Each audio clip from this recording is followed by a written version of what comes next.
నమస్తే. నేను ప్రశాంత్. మన 2 తెలుగు రాష్ట్రాల్లో చూసుకున్నట్లయితే గనక గత కొన్ని రోజులుగా రియల్ ఎస్టేట్ అనేది ఏ విధంగా అయితే ఉందో మనం చూస్తున్నాము. దాదాపు మనకి రియల్ ఎస్టేట్‌లో అసలు పెరగడం లేదు, తగ్గడం లేదు. అంటే మనకి పడిపోతున్నట్లే కనిపిస్తుంది రియల్ ఎస్టేట్. సో, మరి పడిపోవడానికి రీజన్ ఏంటి? దీనికి అసలు ఓవరాల్‌గా కారణం ఏంటి? అంటే అమెరికాలో తీసుకునే నిర్ణయాల వల్ల ఈ రియల్ ఎస్టేట్ ఏమైనా పడిపోతుందా?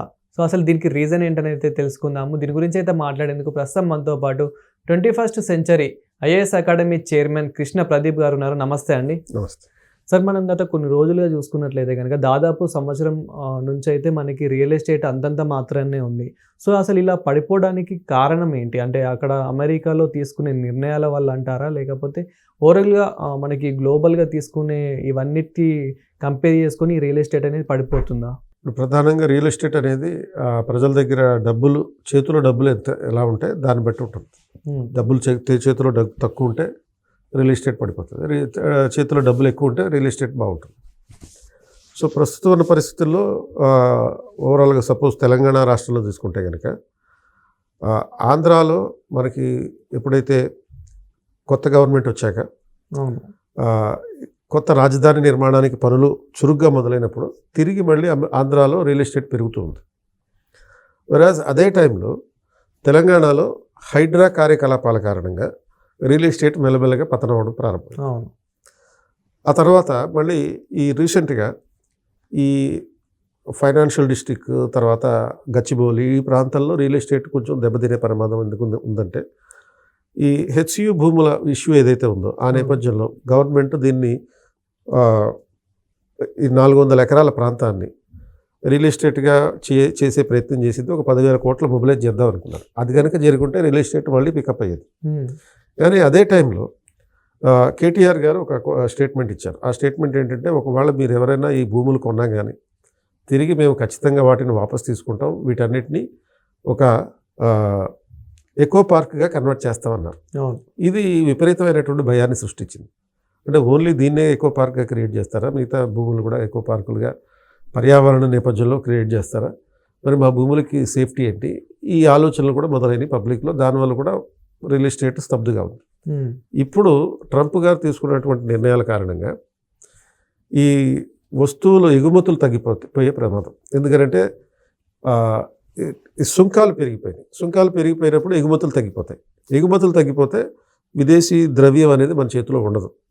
ఎప్పుడైతే విదేశీ ద్రవ్యం చేతిలో ఉండదో అదనపు ద్రవ్యాన్ని వినియోగించి యూజువల్గా మనం రియల్ ఎస్టేట్లో పెడుతుంటాం. ఆ డబ్బులు లేనప్పుడు రియల్ ఎస్టేట్ వ్యాపారం జరిగే అవకాశం లేదు. రెండవది, చాలామంది ఫారిన్ వెళ్ళినటువంటి విద్యార్థులు అక్కడ లోకల్గా ఈ పార్ట్ టైం జాబ్స్ చేస్తుంటారు.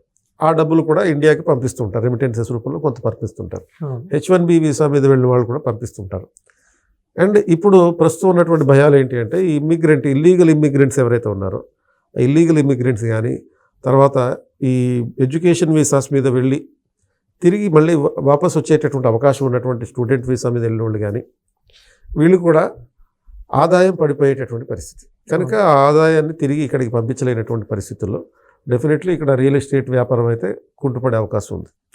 సో, మనకి చూసుకున్నట్లయితే కనుక గోల్డ్ రేట్ అయితే తగ్గుతుంది అనేది వినిపిస్తూ ఉంది. అంటే గోల్డ్ అనేది ఓవరాల్గా గ్లోబల్గా ఉంటుంది కాబట్టి, సో అక్కడ ఎలాంటి నిర్ణయం తీసుకుంటే దాన్ని బట్టి డాలర్ రేట్ అక్కడ తగ్గిపోతే గోల్డ్ రేట్ కూడా తగ్గిపోయే అవకాశం ఉంది. కానీ రియల్ ఎస్టేట్ అనేది ఇక్కడ తీసుకునే నిర్ణయాన్ని బట్టి ఉంటుంది. ఇక్కడ ఉన్న ఎవరైతే ముఖ్యంగా సీఎం ఎవరైతే ఉంటారో తను తీసుకునే నిర్ణయాన్ని బట్టి అయితే ఉంటుంది, గవర్నమెంట్ తీసుకునే నిర్ణయం బట్టి ఉంటుంది. సో మరి అక్కడ గోల్డ్ రేట్ తగ్గితే ఇక్కడ ల్యాండ్ రేట్ కూడా తగ్గే అవకాశం ఏమైనా ఉంది? ఖచ్చితంగా గోల్డ్ రేట్ ఎప్పుడైతే తగ్గుతుందో ల్యాండ్ రేట్ న్యాచురల్గా తగ్గిపోతుంది. కనుక ప్రజల దగ్గర క్యాష్ ఉండాలంటే విదేశాల నుంచి డబ్బులు రావాలి. ఎన్ఆర్ఐలు ఇచ్చేటటువంటి డాలర్లు ఉండాలి. ఆ డాలర్లో వచ్చేటటువంటి ఇండియన్ రెమిటెన్సెస్ ఉండాలి. ఈ అదనపు డబ్బుని మనం కన్వర్ట్ చేస్తున్నాం. అంటే ఓవరాల్గా దీన్ని ఎకనామిక్స్లో మల్టిప్లయర్ ఎఫెక్ట్ అంటారు. ఈ మల్టిప్లయర్ ఎఫెక్ట్ కారణంగా భూముల రేట్లు పెరగవు, తగ్గే అవకాశం కూడా లేదు. అంటే ఆ బిజినెస్ మాత్రం స్తబ్దుగా ఉండే అవకాశం ఉంటుంది. ధరలు పెరగవు తగ్గవు. ఆల్రెడీ 1 కోటి రూపాయలు పెట్టుకున్నాడండి, దీన్ని నెక్స్ట్ ఇయర్ 2 కోట్లకి అమ్ముదాం అనుకుంటాడు. ఆ 2 కోట్లు అవ్వదు. అలా అని చెప్పి 90 లక్షలకు అమ్ముతాడా? దానికి సిద్ధంగా ఉండడం. అవును. కాబట్టి ఆ మార్కెట్ స్థిరంగా ఉంటుంది. అండ్ కాబట్టి ఓవరాల్గా రియల్ ఎస్టేట్ వ్యాపారం అనేది కుంటుపడే పరిస్థితి ఉంటుంది. సో ఇప్పుడున్న సిచ్యువేషన్లో మాత్రం లోన్స్ తీసుకొని రియల్ ఎస్టేట్ చేయకూడదు. చేస్తే మాత్రం ఇంకా చాలా లాస్ అయ్యే అవకాశమే ఉంది కానీ అవకాశం అట్లా. అందుకనే ఇప్పుడు ఒక అపార్ట్మెంట్ కొనాలన్నా కానీ ప్రజలు ఆలోచిస్తున్నారు చాలా. అవును. అపార్ట్మెంట్లు అమ్మేవాళ్ళు కూడా ధరలు తగ్గిస్తున్నారు. 1,60,00,000 అపార్ట్మెంట్ అని ధర రాసి దాన్ని కొట్టేసి అడ్వర్టైజ్మెంట్లు ఇస్తున్నారు. 1,50,00,000కి ఇస్తున్నాము అని చెప్పి. సో ఇప్పుడు కొందాం అనుకునే వాళ్ళకన్నా అమ్ముదాం అనుకునే వాళ్ళ సిచ్యువేషన్ ఎలా ఉంది? అమ్ముదాం అనుకునే వాళ్ళకి లాభాలు రాకపోవచ్చు, అనుకున్నంత భూము లాభం రాకపోవచ్చు. కాబట్టి వాళ్ళు అనుకున్న లాభం కన్నా తక్కువకి అమ్మేటటువంటి అవకాశం ఉంటుంది. సో ఫ్యూచర్లో ఇంకా ల్యాండ్ రేట్ ఎక్కువ పెరిగే అవకాశం కూడా ఉంది కాబట్టి ఇప్పుడు ఏమైనా తీసుకుందాం అనుకునే వాళ్ళు అంటే ల్యాండ్స్ కానివ్వండి, అపార్ట్మెంట్ ఫ్లాట్స్ కానివ్వండి, సో తీసుకుందాం అనుకునే వాళ్ళకి మీరు ఏం చెప్తారు ఇప్పుడున్న సిచ్యువేషన్లో? ఇప్పుడు కొనేవాళ్ళు కొంచెం తక్కువ రేట్లకి అందుబాటులో అవకాశం ఉంటుంది కనుక కొనేసుకుంటే మంచిది. అమ్మేవాళ్ళు కొంచెం వెయిట్ చేస్తే మంచిది. అంతే. సో ముఖ్యంగా హైదరాబాద్ అంటే మనకు ఓవరాల్గా ఏపీలో తెలంగాణలో చూసుకుంటే కనుక హైదరాబాద్లో రియల్ ఎస్టేట్ పరంగా ఎలా ఉంది? సో హైదరాబాద్లోనే మేజర్ ఫోకస్. ఇప్పుడు ఆంధ్రా నుంచి కూడా ఇక్కడికి వచ్చే మనకి రియల్ ఎస్టేట్ ఎక్కువ వ్యాపారాలు జరుగుతాయి. అవును. సో ఇప్పుడు ఆంధ్రా నుంచి హైదరాబాద్ రియల్ ఎస్టేట్ కాకుండా ఆంధ్రా నుంచి బెంగళూరు వెళ్ళి రియల్ ఎస్టేట్ చేస్తున్నారు. బెంగళూరులో భూమి ఉంది ఇప్పుడు, హైదరాబాద్లో తగ్గింది. ఇక్కడ ఉన్నటువంటి నేటివ్ కండిషన్స్ వల్ల, పొలిటికల్ కండిషన్స్ వల్ల. ఒక గవర్నమెంట్ ఏమో రియల్ ఎస్టేట్ చేస్తూ అంటారు, మేము నెక్స్ట్ గవర్నమెంట్లో రాబోతున్నది మేమే కాబట్టి మేము ఆ భూములను మళ్ళీ లాక్కుంటా ఉంటున్నారు. సో ఇటువంటి ప్రస్తుత పరిస్థితుల్లో అసలు కాన్స్టిట్యూషనల్ పరంగా ఏం చేయాలంటే ఆస్తి హక్కు ఏదైతే ఉందో అది 44వ సవరణ ద్వారా రద్దు చేశారు, ప్రాథమిక హక్కుగా రద్దు చేశారు. ఇప్పుడు మళ్ళీ దాన్ని ప్రాథమిక హక్కు చేయాల్సిన అవసరం ఉంది, ఆస్తి హక్కుని. కానీ ఈ రోజులలో ఏదైనా కానీ ల్యాండ్స్ కానివ్వండి, రియల్ ఎస్టేట్ పరంగా ఏది తీసుకున్నా కానీ ముఖ్యంగా జాగ్రత్తలు పాటించాలి. ఎందుకంటే మనం ఇప్పుడు మీరు అన్నట్లు హైడ్రా అని ఇలా చాలా చూస్తున్నాం కాబట్టి సో ఎలాంటి జాగ్రత్తలు పాటిస్తే బెటర్ అంటారు? అది ఒకటి, హైడ్రా సేఫా కాదా చూసుకోవాలి. 2, రేరా దానికి సంబంధించినటువంటి కండిషన్స్ ప్రకారం ఉందా లేదో చూసుకోవాలి. హెచ్ఎండిఏ పరిధికి సంబంధించిందా కాదా చూసుకోవాలి. ఈ 3 కండిషన్స్లో ఉండేటట్టుగా చూసుకుని, అంటే మీరు ఒక భూమి లేకపోతే ఏదైనా ఒక అపార్ట్మెంట్ ఏదైతే కొంటారో దానికి సంబంధించిన డాక్యుమెంట్స్ అన్నీ ప్రాపర్గా చూసుకోవాలి. లింక్ డాక్యుమెంట్స్ ఉంటాయి, అవి చూడాలి. ఇవన్నీ తీసుకుని ఒక లీగల్ అడ్వైజర్ ఎవరైతే ఉంటారో దానికి రిలేటెడ్గా ఉండే లీగల్ అడ్వైజర్, ఆ లీగల్ అడ్వైజర్స్ దగ్గరికి వెళ్ళి వాళ్ళ సలహా తీసుకుని దాని ప్రకారం మీరు కొనుగోలు చేయడం మంచిది.